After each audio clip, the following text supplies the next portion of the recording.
ఆదివారం రోజున రాజస్థాన్ రాయల్స్ లక్నో జట్ల మధ్య జరిగిన మ్యాచ్లో రాజస్థాన్ జట్టు 20 పరుగుల తేడాతో విజయభేరి మోగించి మొదటి మ్యాచ్లోనే బోణీ కొట్టింది. Sanju super batting, Trent Boult, Sandeep Sharma అద్భుత బౌలింగ్ చేసి ఆకట్టుకున్నాడు. ప్రధానంగా ఎస్ఆర్హెచ్ వదులుకున్న బౌలింగ్ ఆణిముత్యం సందీప్ శర్మ ఈ మ్యాచ్లో అదరగొట్టాడు.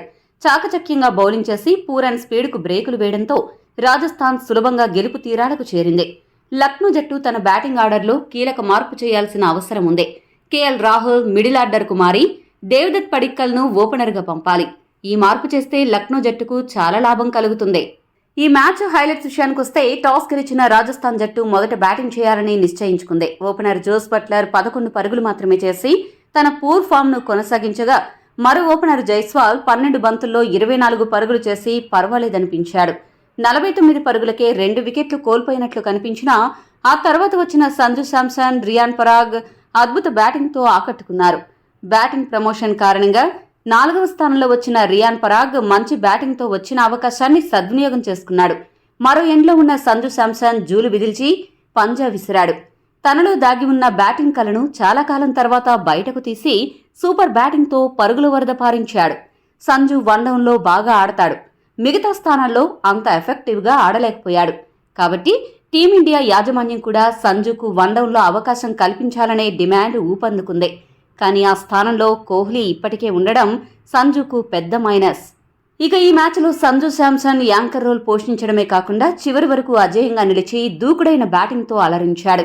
52 బంతుల్లో 6 సిక్సర్లు, 3 బౌండరీల సాయంతో 152 స్ట్రైక్ రేటుతో 82 పరుగులు చేశాడు. ఎక్కడా తడబడకుండా అద్భుత బ్యాటింగ్తో ఆకట్టుకున్నాడు. తన బ్యాట్తో విమర్శకులకు సమాధానం చెప్తూ రాజస్థాన్ స్కోరు బోర్డును పరుగులు పెట్టించాడు. రియాన్ పరాగ్ కూడా 29 బంతుల్లో 43 పరుగులు చేసి ఆకట్టుకున్నాడు. హిట్మేయర్ సింగిల్ డిజిట్ స్కోరుకు పరిమితమైన జురెల్ 12 బంతుల్లో 20 పరుగులు చేసి సంజుకు చివర్లో అండగా నిలిచాడు. దీంతో రాజస్థాన్ జట్టు 20 ఓవర్లకు గాను 4 వికెట్లు నష్టపోయి 193 పరుగులు చేసింది. ఈ మ్యాచ్లో అర్ధ సెంచరీ చేయడం ద్వారా ఐపీఎల్ చరిత్రలో రాజస్థాన్ తరపున అత్యధిక అర్ధ సెంచరీలు చేసిన ఆటగాళ్ల జాబితాలో 23 అర్ధ సెంచరీలతో సంజు శాంసన్ రహానెతో కలిసి మొదటి స్థానాన్ని పంచుకున్నాడు. 194 పరుగుల విజయ లక్ష్యంతో బరిలోకి దిగిన లక్నో జట్టుకు ఓపెనర్ డికాక్ 4 పరుగులు మాత్రమే చేసి అవుట్ అయ్యి నిరాశపరిచాడు.